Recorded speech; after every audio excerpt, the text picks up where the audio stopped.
This conference will now be recorded. Okay, we'll start again.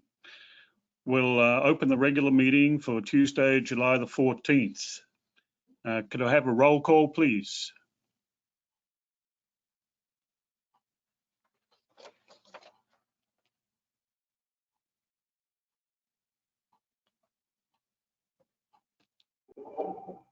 Clancy, are you going to do the roll call?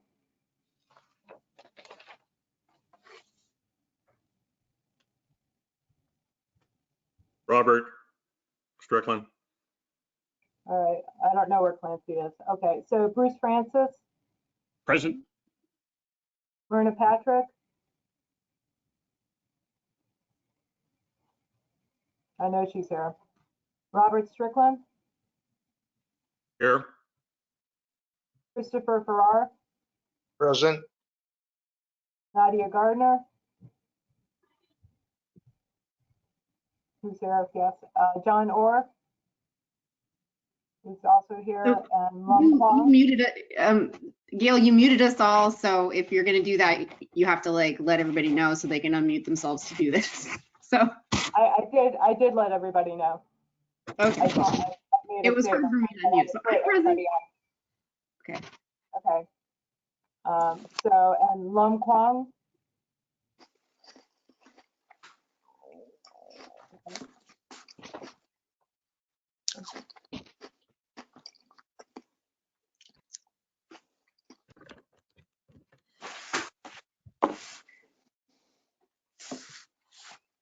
Okay, so is that everybody we've got?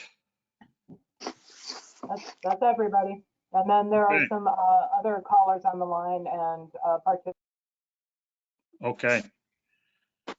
So I'd like to change the agenda, modify the agenda to include a discussion of any new members present. I'll take a motion and a second to adopt the agenda as modified. I So moved to moved. adopt the agenda as modified.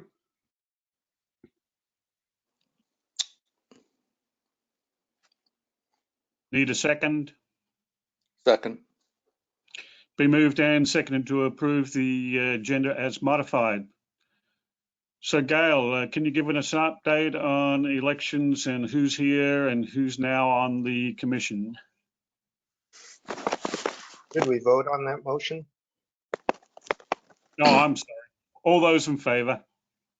Aye. Aye. Aye. Aye. Any opposed? Okay, that passes. Thank you, Chris, for keeping us in line. Gail, can you give us an update, please, on the elections and those present as commissioners? At the June 24th Board of Commissioners meeting, the board voted to reappoint Commissioner Strickland and Commissioner Farrar for another 4-year term. So that will end June 30th, 2024. To replace Mike Magyar, who had resigned, the board appointed Lum Kwong, and his term then will expire, I believe, on June 30th, 2023, if I remember correctly. And so those are all the appointments at this time. So you theoretically have a full board. I don't believe that Mr. Kwong is here right now. So. Okay. Thank you. So, business from the public. This is an opportunity for anyone to give a brief presentation about any land use issue or county concern that's not on the agenda. Do we have anybody from the public signed up to speak? Yes, Beth Radich had signed up to speak. I don't know if she is on the call or on the line right now. Well, this is the time for her to speak up. If she's not on, we'll have to move on. Well, they're all muted, so maybe it's caller 2.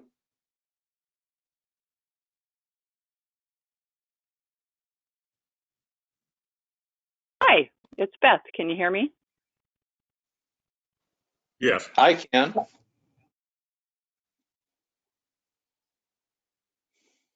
Great. Shall I go ahead?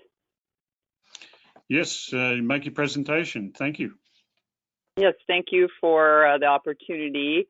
I wanted to make some comment about affordable housing and my experience as relates to what I think is some, as we call in the business world, low-hanging fruit or some real opportunity for the county to not engage in a lot of additional expenditure when I think that there's some real evidence that we have a lot of inventory that's being, based on policy, used in a way that's not really efficient for the community and not really supportive of the housing crisis. And that's, you know, in regards to short-term rentals and the massive increase we see of housing inventory going into short-term rentals, what that does to sort of the cost of housing, which is really, I think, spiking the price of housing because people are using short-term rental math as sort of a business expense sheet as they're showing houses for sale as well. It's just a whole change to the community. So I'm a permanent full-time resident in the Falcon Cove community at the south end of the county. And a lifelong Oregonian. So I see this in our communities here, and I see it throughout the state, and how this is really impacting everyday people that contribute to communities by being long-term residents. I'm a parent, and I'm a full-time unpaid volunteer at the moment. I serve on the board of our local school and as a commissioner serving our water district. So I kind of see a lot of cross sections of what is happening with housing availability and various impacts from short-term rentals. You know, I think we all agree affordable and available housing is absolutely essential to sustainable community development. I have experienced housing insecurity as a young person myself, and I know that different members of my family, after moving to the North Coast more than 25 years ago, just increasingly experienced a lot of housing insecurity as their various places of residence as long-term rentals were switched into short-term rentals. I can also say that in my immediate community here, we have seen a lot of families be displaced, and I know of one of my neighbors who has been a long, multi-decade resident of the community is about to be displaced because the owners of the house he rents are switching it to a short-term vacation rental. And where's this guy going to go? That's the question for so many people. Where are they going to go? And who is going to replace the work that they do in these communities? He happens to be a long-term serving board member of the local library. He volunteers and adds a lot of value in our local community, as well as many of these families do. Where are they going to go? How is a short-term rental person ever going to contribute to the sustainability of a community in the way in these long-term residents do? And where are they going to go? I just, you know, that sharp increase, the doubling of short-term rentals takes so much inventory out of the market for these families and these individuals. They're having to go further and further afield, and I think that's a real loss, and it's not always an economic loss. I just also think that, you know, as you evaluate spending money or increasing programs to support affordable housing, and I think about this every day. We have a builder in the family. He's currently pricing affordable, and if you could see me, I would be doing air quotes, affordable housing. It costs a lot of money. It costs a lot of money to build anything down here. Land is expensive. It's getting more and more expensive, and one could really argue a lot of that is driven off the short-term rental model, spiking those prices up, taking inventory that would normally be available for families to live in or individuals to live in long-term. And those individuals are our nurses, our teachers, our drywallers, everything. So he's, you know, being tasked to price this stuff out. And we talk about it all the time. We have the inventory. policy is driving that inventory to what is, proven to be mostly out of area, mostly wealthy, mostly not people of color or disadvantaged people. That inventory is being driven to property owners who aren't really investing in the community. I mean, sure, they pay taxes, but they're not doing all of those other community member things, knowing their community, serving their community, sending their kids to local schools. They're taking their profit and they're taking it back to Portland or Tennessee or Texas. And they're costing us a lot of money. They're costing us a lot of money in quality of life, in the opportunity of cost of not having a nurse next door, or not having my teachers from my school be able to live in our local community because they can't afford it. They're being priced out and pushed out because the inventory is being absorbed into short-term rentals. So in closing, I would say, I think that we have a huge opportunity in this community to save money, to not spend a lot of money on new construction, on new, and this is coming from a family that benefits from construction, but to save that money, to change the policy, to look at what we have in available inventory already, tweak this, make this so that we open up much bigger percentage of rental properties for long-term rentals for these families. See what that does to the overall cost benefit of home ownership. It's really all of this business model that is so unsustainable from a community perspective is also just really having a lot of long-term impacts for our housing availability and our housing price.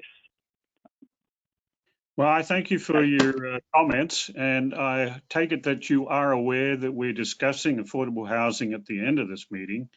I think that it would be really beneficial for you to listen in and perhaps send some emails through to the county office on some of the comments that you're making, because I think you have a pretty good understanding of the situation and could offer some valuable comments to the county. Happy to do so, and thank you. Thank you very much. Is there anybody else, Gail? So Beth Radich was the only one who pre-registered, so to speak. I don't know if any of the other callers or attendees would like to make comments at this time or not. Okay, well, hearing none, we'll move to the minutes. Everybody's read the regular meeting minutes, June the 9th. So I'll take a motion and a second to approve as presented. I move the minutes be approved as presented. Second. It's been moved and seconded. Myrna and Chris. So been moved and seconded to approve the minutes as presented. All those in favor? Aye. Aye. Any opposed? Hearing none, they passed unanimously. So comprehensive plan update. There's probably one abstention, a person who wasn't here. Well, that would be John Orr. Who arrived at 10:14. Oh, I was on mute. I vote aye. All right. So now we're to the comprehensive plan update. Okay, so the committees we started in June just with an initial kickoff to sort of test out our technology and see where everybody was in their thought process. This month, the July meetings are going to start focusing on Goal 5, which covers open spaces, scenic and historic resources, and natural resources. And those committees started meeting on July 8th with the Southwest Coastal. We had Clatsop Plains on July 9th.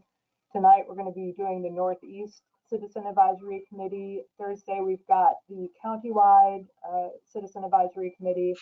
And then next week on Tuesday, Elsie Jewell, Seaside Rural will be meeting. And on the 3rd, I believe it is. Yeah. The Lewis and Clark Only Woluski group will be meeting as well. So the schedule tentatively has 3 months of meetings to discuss Goal 5 because it's very big. It's possible that it's going to take longer than that. So we're sort of playing everything by ear and seeing how each group progresses. But right now, tentatively, we've got a 3-month schedule to discuss Goal 5. I also sent out an email this morning with a save the date announcement for August 5th, which is a Wednesday at 3 p.m. And Lisa Phipps and Amanda Punton from Department of Land Conservation and Development will be doing a virtual workshop on the topics that are covered by statewide planning Goal 5. That's going to be a Zoom. That's going to be a Zoom meeting, Gail? That's correct. Right. Okay. And when was that going to happen again? It's August 5th from 3 to 5 p.m. And will we, or have we received already prompts for Zooming in? I sent the save the date notice just this morning. Lisa and Amanda will be sending out the Zoom meeting link to me so I can forward it. And I haven't checked my email since the meeting started, but I don't know if it's there right now at this moment or not. Thank you. I had a question about the advisory committee membership. I know of one member of the Lewis and Clark committee that was resigning, and there may have been a couple others. I was wondering whether there's been any replacements of those people. So we had James Coughlin from Lewis and Clark resigned, as did Ron Weber from Elsie Jewell Seaside Rural. Both of those committees, when they started out, Lewis and Clark had 6 members, so they are down to 5 at this point. And so we did not go out for a replacement because most of our committees are about in the 5-member range. Elsie Jewell, when it started, had 3 members. We did another call for membership back in the fall and appointed 3 additional members to that group. So they ended up with a total of 6, and they are down to 5 as well now. So we know we did not go out to advertise for additional people. Thank you. Are these advisory committee meetings all on Zoom as well? All of the county meetings are electronic right now. Okay. Yep. And we will probably be that way for the foreseeable future. Thank you. Okay, any other questions? Okay, has everybody read the project status report? Any comments on that? Bruce, I just wanted to note that Lamb has joined us now, so we could at some point say hello. If Gail would like to introduce. Well, since I have never spoken with him either, this is Lum Kwong. I know that he is one of the co-founders or co-owners, or I don't know the appropriate term, of High Highlights, very prominent local artist along with his partner. And that's really all that I know. So if he would like to give us some more information, and welcome. Yeah, well, welcome. Can you please give us an update?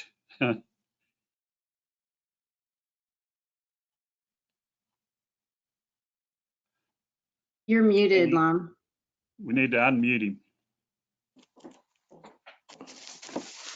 See no image either. No, he has an image.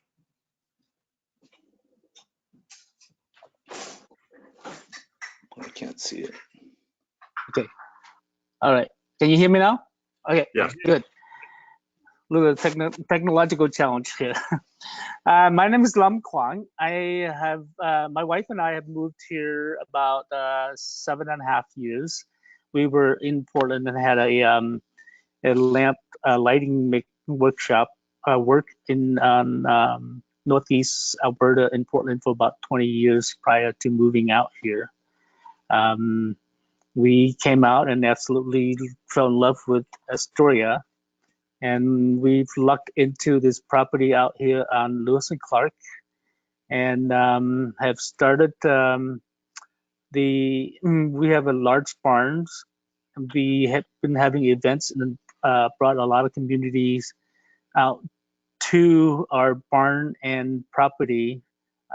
We had events, a few bazaars, and different art events that brought a lot of people out and get to know a lot of arts and artist community around here, and also getting to know some of the neighbors out in this area.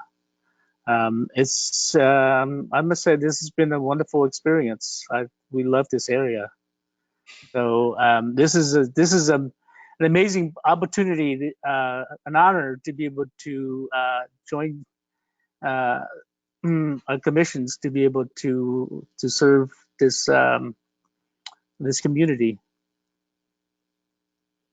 Well, thank you very much for volunteering, and we appreciate having good volunteers. And welcome to the Planning Commission. I am sorry that it's under such trying conditions. We're only meeting electronically, but hopefully sooner than later we'll do face-to-face meetings again, and we definitely welcome you aboard. Thank you very much. Yep, thank you. You're welcome. So Gail, I guess we're on to affordable housing, if you want to go through that. Okay, so as I mentioned earlier at the beginning of the meeting, the board had expressed, or the Planning Commission had expressed an interest in continuing to hold meetings to discuss items that they put together on your work agenda. The top item of interest that the Commission put together was to talk about affordable housing. So having no public hearings on this month's meeting, I looked at your work topics and also looked at how these would play out in our current situation. And one of the things that had recently been in the news at that point was the extension during the legislative session of the residential rental eviction moratorium. And so thinking about that, we went back, as staff went back through the housing study that was completed in January of 2019, and we looked at some of the statistics. So for example, 20% of the county's population is below the age of 18, and another 20% of it is over the age of 65. So both cohorts that are either at high risk for coronavirus or not able to be out in the workforce, and therefore more likely to have a harder time with rental assistance or mortgage payments or even finding affordable housing. Looking also at the numbers, we've got about 18% of the county that currently rents their housing, as opposed to the remainder, which is owner occupied. And so knowing that the rental moratorium at this point has been extended by the state through September 30th of this year, and there is a grace period for your back rental payments that will extend through the end of March of 2021. But looking at the situation, not knowing how long we're going to be where we are right now, how long we can afford to delay rental payments, because at some point everything does have to come due, and if it's not the renters taking the hit, it's going to be property owners as well who own the rental properties, who are still making mortgage payments and still paying taxes. So it's a very involved web, or intricate web. So we really just wanted for the Planning Commission, as part of their scope of work and their work session topics, to start thinking about this, because we know that there's kind of this grace period till the end of March, but if worst case scenario comes to light, we're looking at over 2,000 people potentially within the county who may be without shelter at some point in 2021. And we know because of the coronavirus outbreaks in the county that even though our Hispanic population here is 8.6%, that disproportionately they've been extremely hard hit by the coronavirus, and there's very good chance as well that rental evictions may affect them disproportionately. So really, this is just a chance for the Planning Commission to have a discussion focused around land use and items that the county could possibly pursue to help address affordable housing issue and maybe create some sort of safety net to help people who may be facing rental evictions at some point in 2021. And if you go to page 14 in your agenda, under the item that's labeled discussion, there are some not talking points, but discussion points that the commission may want to consider as part of their conversation today. And with that, I'm happy to answer any questions. Yeah, I was looking at the questions you posed in House Bill 4212. I wanted to know whether some of these are administrative decisions or are they going to be brought through to the Planning Commission to make a decision on them? So you're referring to the camping and the emergency shelters? Correct, yes. Sorry, I should have elaborated. Okay, yeah, so the guidance in 4212 did not specifically spell out a procedural path forward for them. You know, if this is an emergency and it's something that we want to expedite, then scheduling it for Planning Commission will add time on to that. Conversely, if you don't schedule it for Planning Commission or hold a public hearing, then you have the possibility of cutting out public comment. So that's also part of the discussion I think that the Planning Commission would need to have. Yeah, I'd like to throw that open to the members. What are some comments you want to put into that? I think that it's very, very important that we get some input on that because as our public testimony said, with 60% of short-term rental in Seaside, that's a staggering percentage. I had no idea it was that high. I think that, there should be some recommendations go through to the commissioners as to what we should be doing here. I'm open for comments from any of the planning commissioners.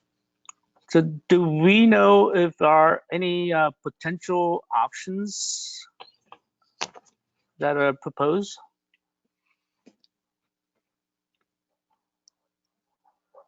Well, that's really what the commission is here to discuss today. Is what options would you like to recommend to the Board of Commissioners for consideration?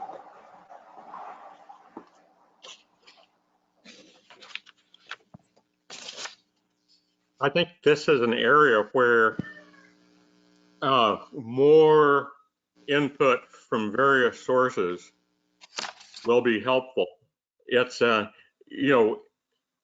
we talk about affordable housing, we don't automatically think of how many students are sofa surfing, how many people are just living in inoperable cars. This has not been a desirable topic for a long time to even seek, because traditionally the people of the county did not seek to encourage low-income people in the county. It's kind of like in Hawaii. They really don't want to encourage people living in paradise. So it's more than just building $250,000 tiny houses. Our raw data, I think, has holes in it. The idea of even having a homeless person in the discussion may be a bit boggling, or to have a student who is just sleeping wherever he or she may. these have recently been somewhat dismissed as what do they know about solving this, because they haven't solved it for themselves. Anyway, I just think this is a great topic. Hi, Nadia. I agree. Yeah. Nadia, what's your comments? Thank you, Bruce and Robert. So when I was reading through this, I was sort of seeing two distinct but connected topics. One is the current crisis and the possibility of 2,700 or more of our community residents being houseless in the next 6 months, right? So we have a crisis situation that we're going to have to deal with, like, in the very short term. And then we have affordability, which has been a challenge in the county for a long time and is just becoming more of a challenge in the longer term. And so I kind of see those as two distinct things. Like, what should we do now to try to help support our communities in the pandemic, which is exacerbating, of course, other problems that we've been having to growing our houseless population in the county. And then what else can we do? So I do think it's important that it goes through, that these changes go through the Planning Commission, because, well, number one, the people in this group I have so much respect for, have so much expertise and history and knowledge around these topics. Number two, it's an initial venue for the public to come, now that we're starting to make sure that everybody has the link and get the word out through social media and other things, so that people can come and make comment before we make these changes, because they are not a slam dunk. They're all of them are a little challenging. So on the houselessness issue, I'd actually like to ask John Orr. So one of the suggestions, bullet 1 on page 14 of the packet, talks about overnight camping spaces on private property. And I'll also throw in, some of our, as we talked about, some of our really important low-income housing, which is challenging, but is low-income housing, our RV and mobile home parks in our unincorporated areas. John, has your group, Pastor Bill and others, talked at all about setting up kind of a collective camping RV car space, like on a church or other public property, so that trash and waste and water could be dealt with in a more organized fashion than having it dispersed throughout the landscape? John, unmute. Thank you.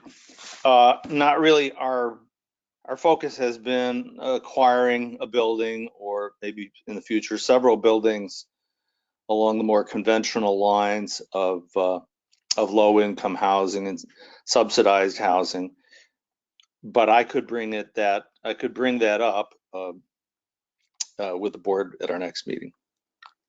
I think that would be a great thing to explore. I know that's something that other communities have done, and it can also be controversial, but when you're in this sort of crisis situation, you have to do something like right now, where the building part takes a lot longer. And then I might also throw in, I understand that the jail is owned by the county and is downtown, and within a year will be empty. So there may also be an opportunity with that building. Now, of course, there's optics around houseless people being in a jail, but if it could be converted, I wonder, and I don't think there's plans for it yet. So that's another thing that someone had mentioned to me as an opportunity. I think that's a good suggestion. That's a good suggestion, Nadia. Also, I'm on page 14. And there are two questions there. If accessory dwelling units are allowed in an expanded area of the county, should those units be allowed to be used as short-term rental or vacation rental units? I scratched down a big no to that, because all you're doing is helping out people for short-term rental. I think we've got to limit the ability to rent them out as short-term rentals, because that's not providing accommodation for the low-income housing possibilities. So, thoughts on that? I've got a big no on that. How does everybody else feel about that? I think we should have more accessory structure. I think that should be something that is an easy and cheap way. And I think we should encourage accessory structures, but I'm not for allowing short-term rental or vacation rental units from them, because that's defeating the purpose for providing long-term, low-income housing. Any other comments? I have a thought. I over here helping a friend farm, planting some hemp, and we are in severe shortage of labor, and because he can't find any laborer to do any work at all, he has a very large farm, but the farm is strictly, it is for farming. There's no residents allowed to live on the land. I'm wondering if there are rules that we may change permanently or temporarily that allowed for maybe farm hands to be able to stay on these lands as caretaker or laborers. Because I know that there are a lot of farms having problem finding workers that be able to and I think this is an opportunity for providing some housing relief and also to help out farms. I wonder if any. No, I agree. I agree with that. I think that's a very good point of view, because providing housing for workers is different to just putting out an Airbnb ad and getting anybody to come and stay on that property for profit. I think that housing for workers is a much higher priority than housing for profit. So yeah, I agree. I think you've got a good thing. Sorry, Nadia, did I cut you off? Oh, I was just if it's exclusive farm use property that you're talking about, just it's important that so there's this balancing act, right, between the importance of keeping farmland farming rather than in homes for a couple of reasons. One is then after a while they'd end up being not homes anymore. They end up being, no, not farms anymore. They end up being too expensive for farmers, and they end up not being farms anymore. And so that's the balancing act that Oregon is dealing with. But I think there are ways to do the farmhand part. So I was wondering if Gail could speak to the rules around, what about like farmhand camping? I know like Sauvie Island has this challenge where they have a lot of like farm interns, for example, but they have them camp, not actually in houses because of the housing restriction on EFU lands. I don't know what are the rules around that. Yeah, good point, Nadia. Yeah, so our code allows seasonal farm worker dwellings or year-round farm worker dwellings. There's also permanent dwellings for relatives who are coming to help you manage and work on your farm. So some of those things are already in our code. The camping piece specifically that Commissioner Gardner mentioned is not explicitly spelled out in our code. So generally, we look at the code and say if it's not explicitly allowed, then it's assumed to be prohibited. But it is an interesting concept, and I'd have to go and check that against state law and see how that's all would work out. But it's an interesting concept. Well, isn't it that you're allowed to camp on your property 90 days of the year or something like that, though? Up to 30 days out of a 90-day period, and that if it's your property. But so that wouldn't work for farm workers who are here for 3 months, for example. So it specifically says you can have up to 3 RVs on your property, and then you have to pull them out after 30 days and keep them out for, out of that 90-day period, you can be on the property for 30 days. You can do tent camping for a maximum of 30 days. it does not specifically spell out who can be in the unit, the tent, or the RV. So, you know, I guess theoretically you could have some people on there. Also, under the right to farm, there are some exclusions as well, which we would need to look into to see what, if anything, they specifically address or prohibit. Do a little more research into that. Yeah, Robert. It's not a popular image sometimes, but do all of you have some mental picture of slave cribs? You know, they're not that different from tiny housing. You know, in other words, maybe 8 feet wide and 20 feet deep.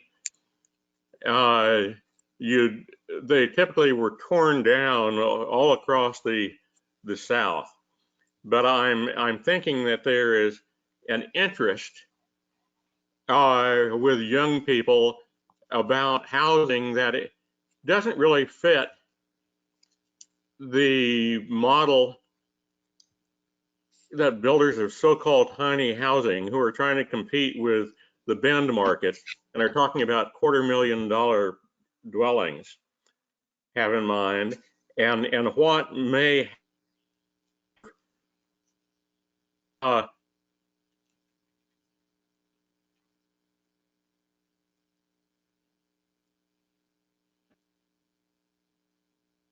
serfs on farms and other young people slave. There's kind of a negative concept, except for those who would love to have a dry place that is better than a tent in our Clatsop County winters. You know, so I'm asking, do people have a mental image of what these are? If you pick out a new name, so it's not now Washington Redskins, but it's something that is more social justice inoffensive, but nevertheless looks one hell of a lot like what has worked for over a century in places for people of small means and need for housing and are happy to labor on farms or bars. I think a yurt comes to mind. Yep. And which may not be allowed in the county, but I agree with you. That's one of the formats that that may be a shock to people who have always thought that a upper middle income housing was the only way to go. Yeah, well, we've got to find alternatives. That's very obvious. Monetarily, that's the only way out of it. And to provide enough accommodation, building smaller units is definitely a quicker way to solve that solution. Back on page 14, I was looking at, it says one of the recommendations in the housing study was to amend commercial zoning regulations to allow multifamily residential dwelling units.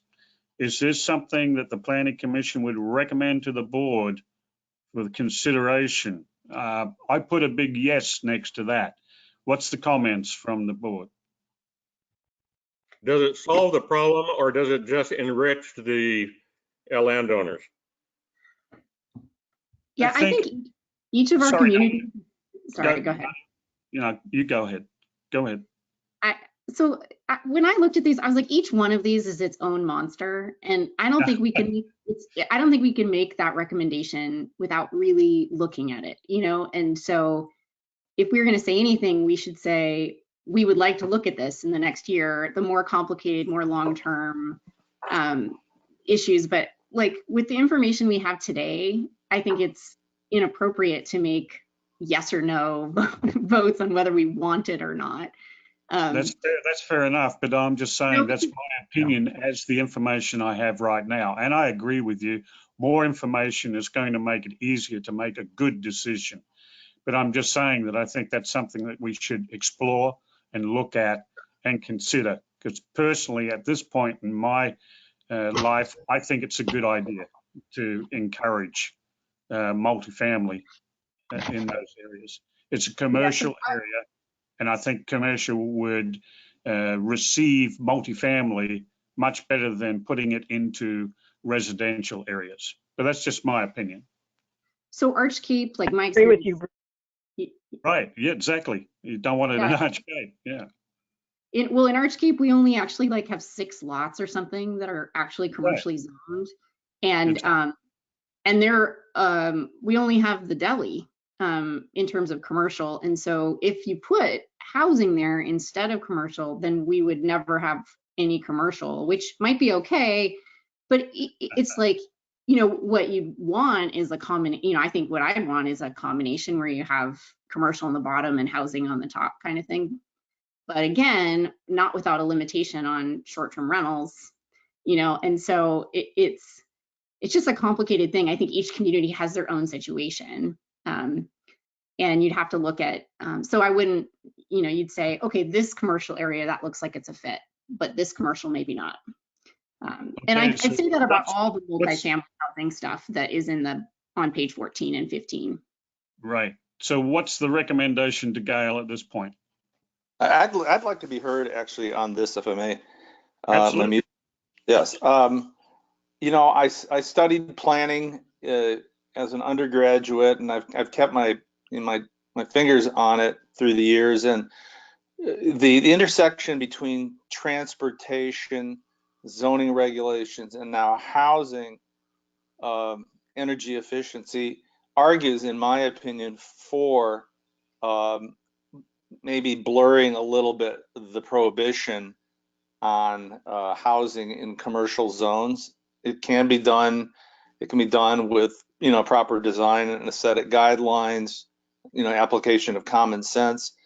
Because if you want to put people near their jobs and their jobs are in commercial areas, and you don't want them to have to take buses or drive and clog up the freeways and the air, then this always seems illogical, although it is a substantial deviation from, you know, the prevailing wisdom as we know it. So I think the idea is worthy of study, and I'm in favor of it if it's done right.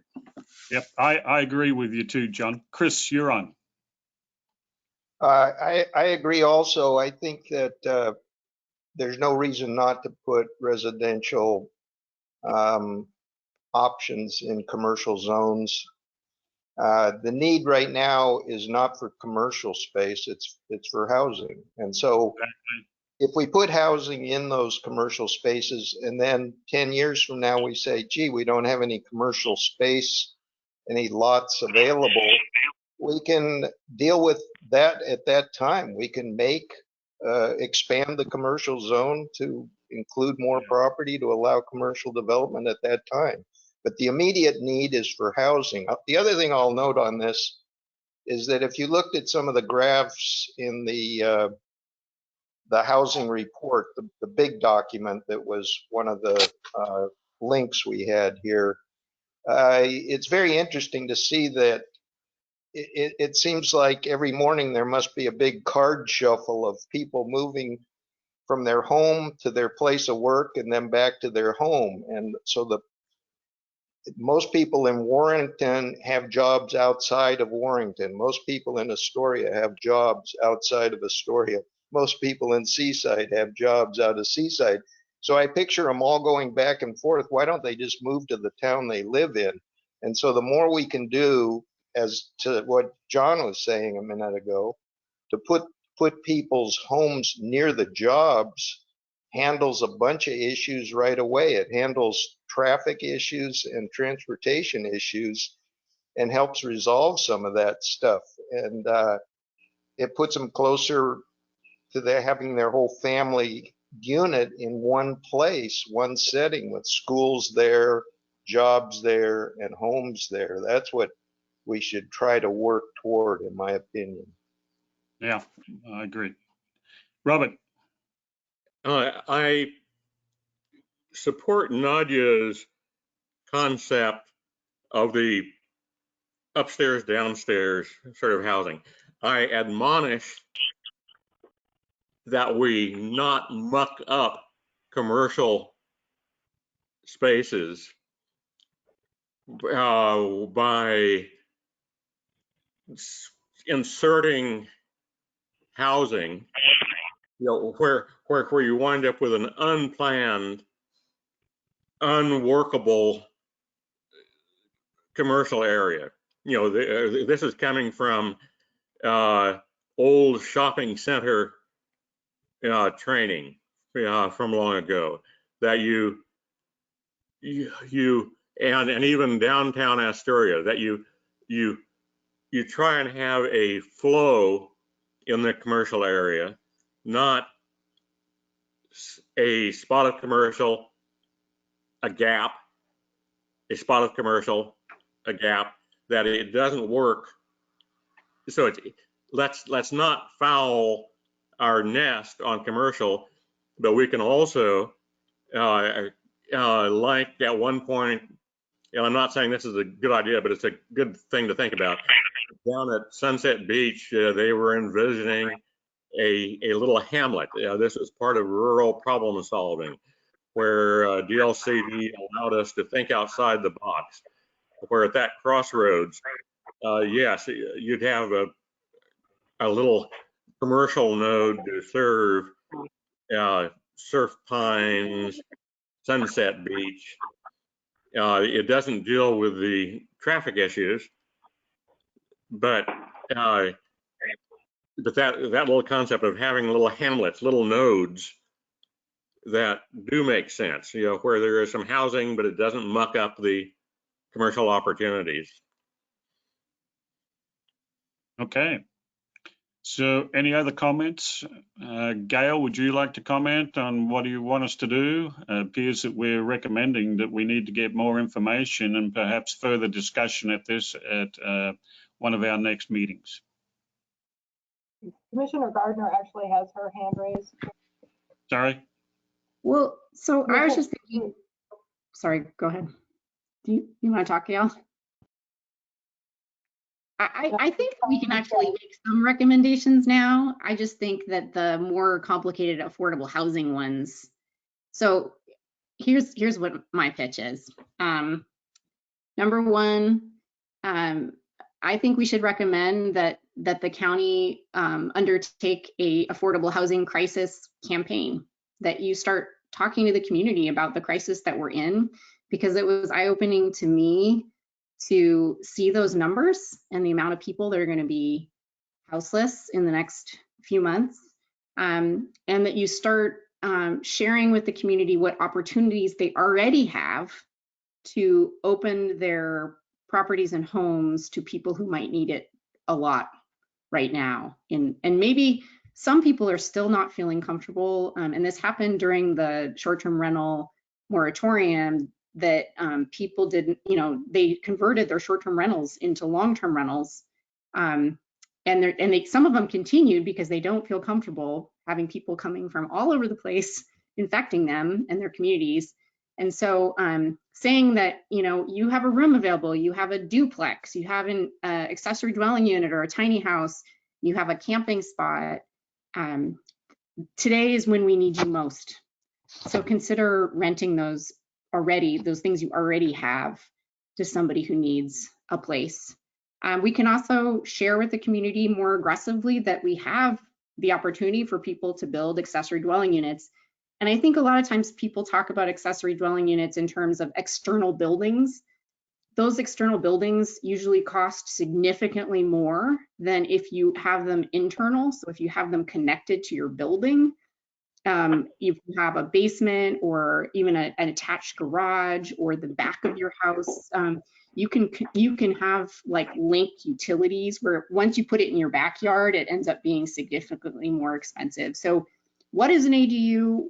How can you have one on your property? And wouldn't that be great in our current houselessness and affordable housing crisis? So I think, and I think there's been some discussion around the budget about hiring somebody to be like an affordable housing person on staff. And so that would be a great job for that person to start off with.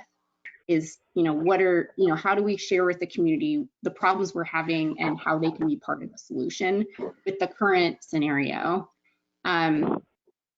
Number two, I think that from the ADUs, I think we should explore the changing of the rules as recommended on page 10 of the summary report.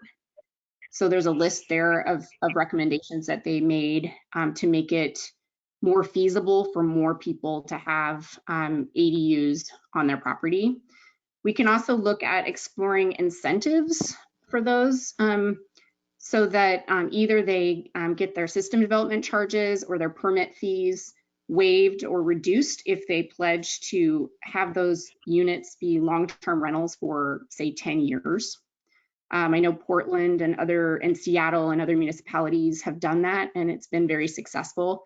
There's even a program in Portland where they have, they're giving actually tiny houses, but they're putting tiny houses on people's properties like ADUs, and it's free to the landowner, and it's only for homeless people.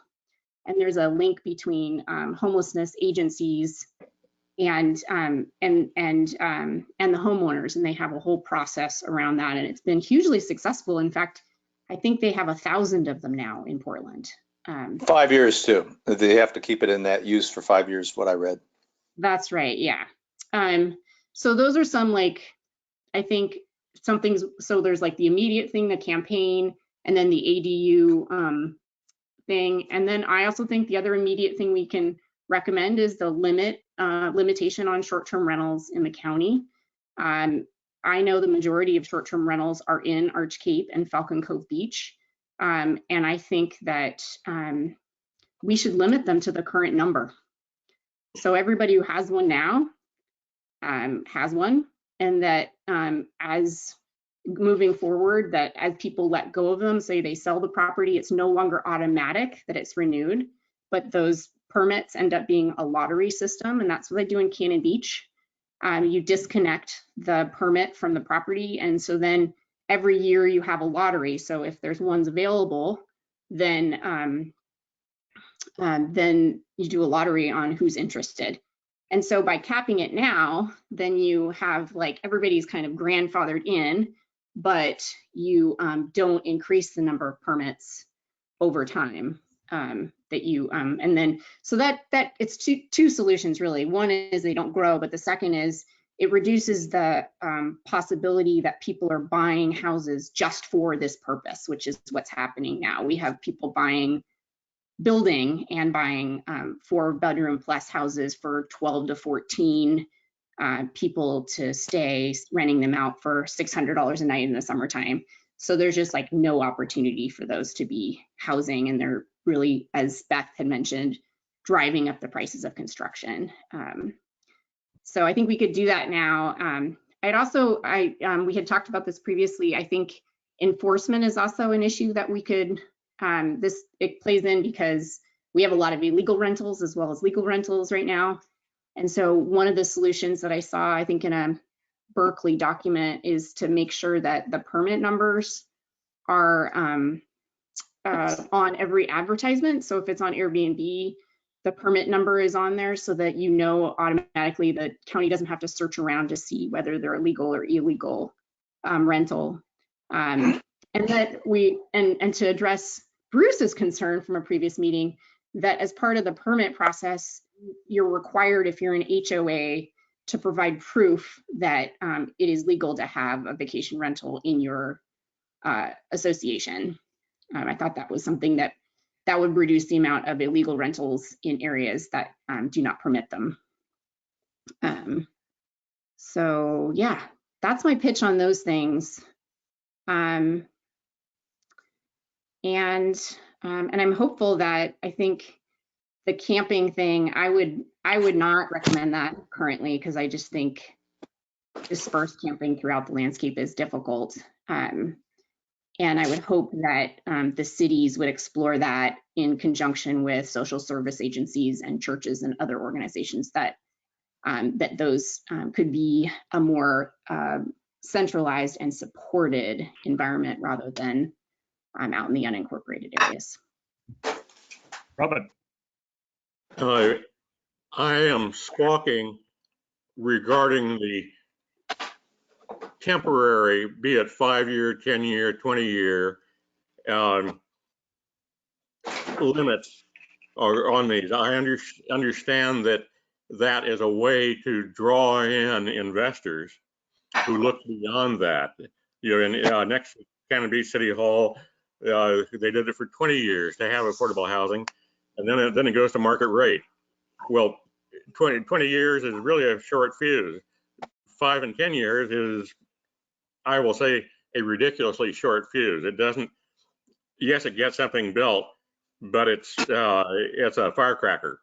It's saying where you know that time is going to pass, and it doesn't solve the problem as the problem grows. You know, I've been involved in Section 8 housing, which was really a boondoggle for investors. And so I think we'd love to have permanent solutions for the target categories, the people in need, and less of a stack of financial solutions for the investors in those properties. Okay.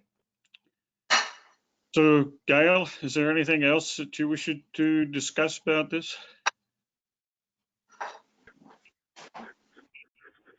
Well, it's up to you as the planning commission how much discussion you want to have. Let me repeat what I understand to be the recommendation, at least from Commissioner Gardner. I haven't heard from all of the commission members yet, but basically we're looking at two sorts of tracks that we want to move down. One being an immediate crisis track where we're promoting all options that are currently available and doing more to increase public awareness and let people know what their opportunities are.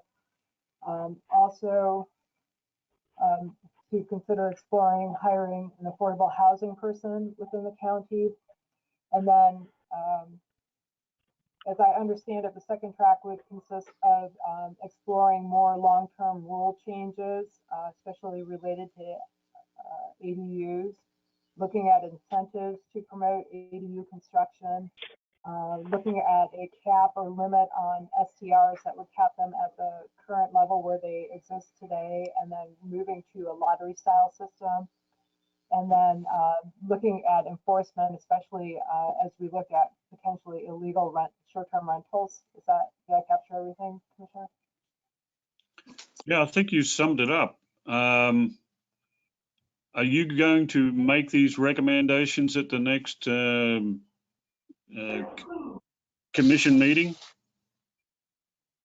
So how would the planning commission like to proceed? Do you want me to write these up and bring them back to you at your next meeting in August for further review and refinement? Or if you want me to move them forward to the Board of Commissioners, then what the county manager likes to do is bring these topics first to a work session with the board before scheduling them for any formal action at a regular meeting. Okay, so what's the consensus of opinion there? Nadia, you ready? I just have a process question. So we're making a recommendation. I mean, we're making a recommendation to the commission. They make a recommendation that they tell us to do this work. Isn't that kind of how it works? Oh. So when I put the memo together, I had finished drafting it just before the board held their strategic planning meeting last week on Tuesday, I believe. And so I did send the memo to the county manager before I put it in the packet to verify whether he wanted planning commission to move forward with it. So it has not obviously gone to the board for direction to come back and tell you, but you've got me working with two different things where you've got the planning commission telling staff as a appointed board that we want to talk about these topics, but then, you know, if you're going to wait for the board to direct you, then we've got this inbound. So I did run it by the county manager. I don't know if that answered your question. Perhaps I didn't understand your question.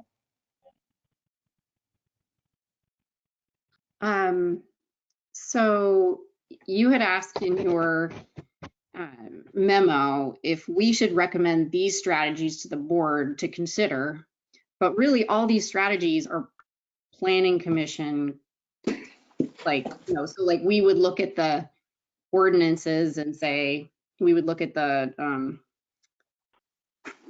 land and water development ordinances, and we would say, this is how these should, we think these should change, and then those would be recommended to the board, right? I mean, that's usually how it works. Not that they go through the ordinances and make those changes usually, even though that's what they did, I understand, with the dark sky. Right, so if I understand your question correctly, what I would see happening is you as the planning commission right now are saying, we feel that there is a crisis that will or may occur in the county over the course of the next 6 to 12 months. These are areas where we've identified possible changes or strategies that we could work on drafting language for to present to the board for consideration and adoption. And then what I see this as is the initial list of things that you are putting out to the Board of Commissioners, saying these are items that we feel we can help you work on. Which one of these do you want us to address?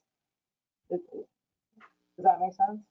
Yeah. Well, Yeah. do we have to say which one of them do you want us to address? Can we just say, this is what we're interested in looking at, do you agree? Is that, or do we even need? Semantics, but, well, you want the board to support it. You don't want to spend time, your time, staff time, public time, going down a road if there's not board support for it. I think the two need to work together. So the planning commission is not independent of the Board of Commissioners. Exactly. So, Yep. I guess it's because you said you were the way you said it. It was like it was telling them to pick one of these things rather than saying, Consider do you all. agree? Yeah, well, I no, guess. I believe what I said was, which of these do you want us to work on? Right, but that's like, So, pick, I mean, rather than saying that, couldn't you just say, do you agree that these are a good direction? Because if you say which of these, then it indicates that they can prioritize. they I mean, they can. can. Yeah. They are the Board of Commissioners. I know that may come as a shock to some of you, but really, truly, they are the top board of the county. Right. Yeah. They're ones that determine what's going to be done. So Yeah, I think I guess, that they'll make that presentation and then the commission can prioritize. sure, it's just a semantics question. It's more like the way that you ask the question is, it sometimes can direct the answer, right? And so I would prefer it be the most broad, and then they can choose how they respond, right? And of course, we all know that the county commission is the county commission. No one is questioning that. So could you, Commissioner Gardner, could you provide me with the specific language that would make the statement of which of these would you prefer? What would you suggest I word that as to make it the broadest context possible? I'm happy to type up like what my proposal is. If everybody in the group agrees, like we haven't heard from everybody about it. But in terms of like the staff report around it, I guess to me, it's just, these are, looking at all the materials, the planning commission is interested in exploring these things. What's your feedback on it? Or do you agree or disagree? Just a more sweeping in general is what I was looking for. Bruce, it's Myrna. May I That's have an action item. I just want to suggest that Nadia send her suggestions to Gail, and that Gail draft a proposal and send it out to all of us to review before she presents it to the board. Great. Who just spoke wisely? It's Myrna. Myrna, of course, Myrna always speaks wisely. Hi, Myrna. Thank you.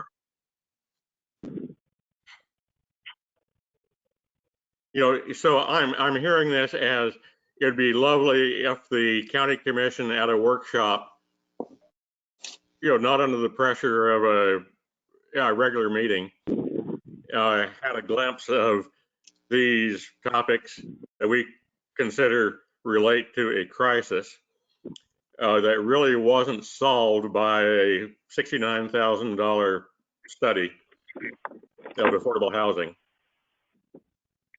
And we don't even bring that up as an issue because that was totally unrelated to dealing with these concerns that we see emerging in the coming months. So yeah, yes, we'd love for the county commission to take a glimpse at what we think is a looming crisis. And do they have any thoughts on this that might clarify our work as a planning commission?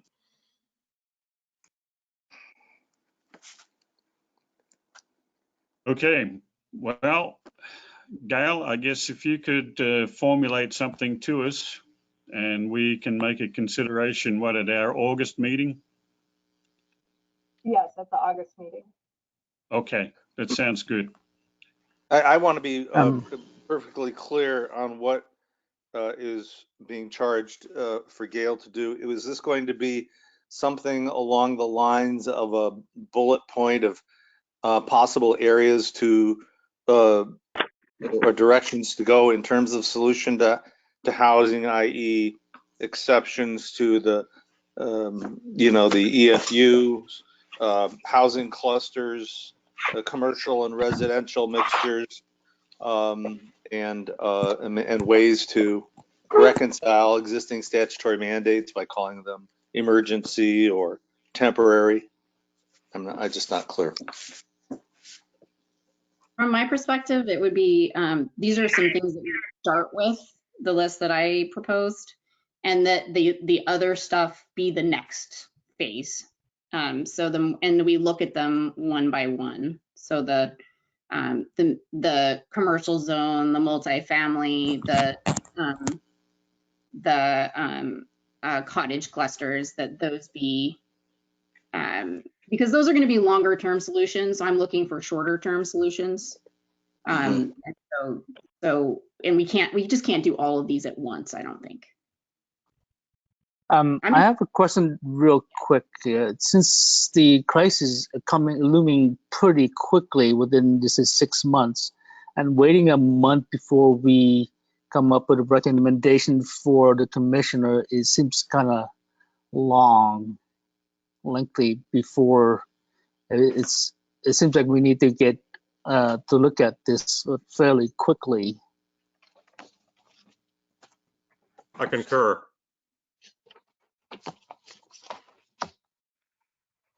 So nothing I suggested is like, if we recommend it, it's not, none of it's final. It's just, this is what we're looking to explore.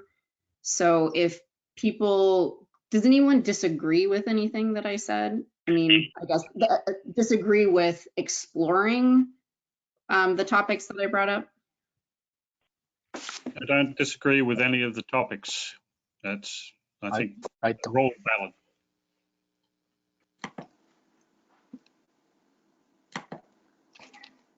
Okay, guys, in the interest of time, I'd like to wrap the meeting up, seeing I've got another meeting in Portland at 12:30. So I'm getting short on time. If we could wrap this meeting up, that's fine. If you want to continue it, I could hand it over to Nadia to run. But I'm running out of time here. Okay, I think so. Thank you, Lam, for that prompt. So the idea is that instead of waiting another month, that the group here agrees that we can put together a memo now and not wait till the next meeting. And I will send a list of these ideas that I've listed to you to Gail. Gail will draft it and send it around to make sure everyone's okay with it. And if everyone's okay with it, then it goes ahead rather than bringing it back in a month. Okay, so we're going to do a consensus of opinion by email. Do you understand that, Gail? And do you approve? I understand it. I would be a little concerned that you're not giving the public any chance to weigh in on what you're preparing, but I will check with county council, and if she says it's okay, then we'll do it that way. And it's Okay. not really an action item.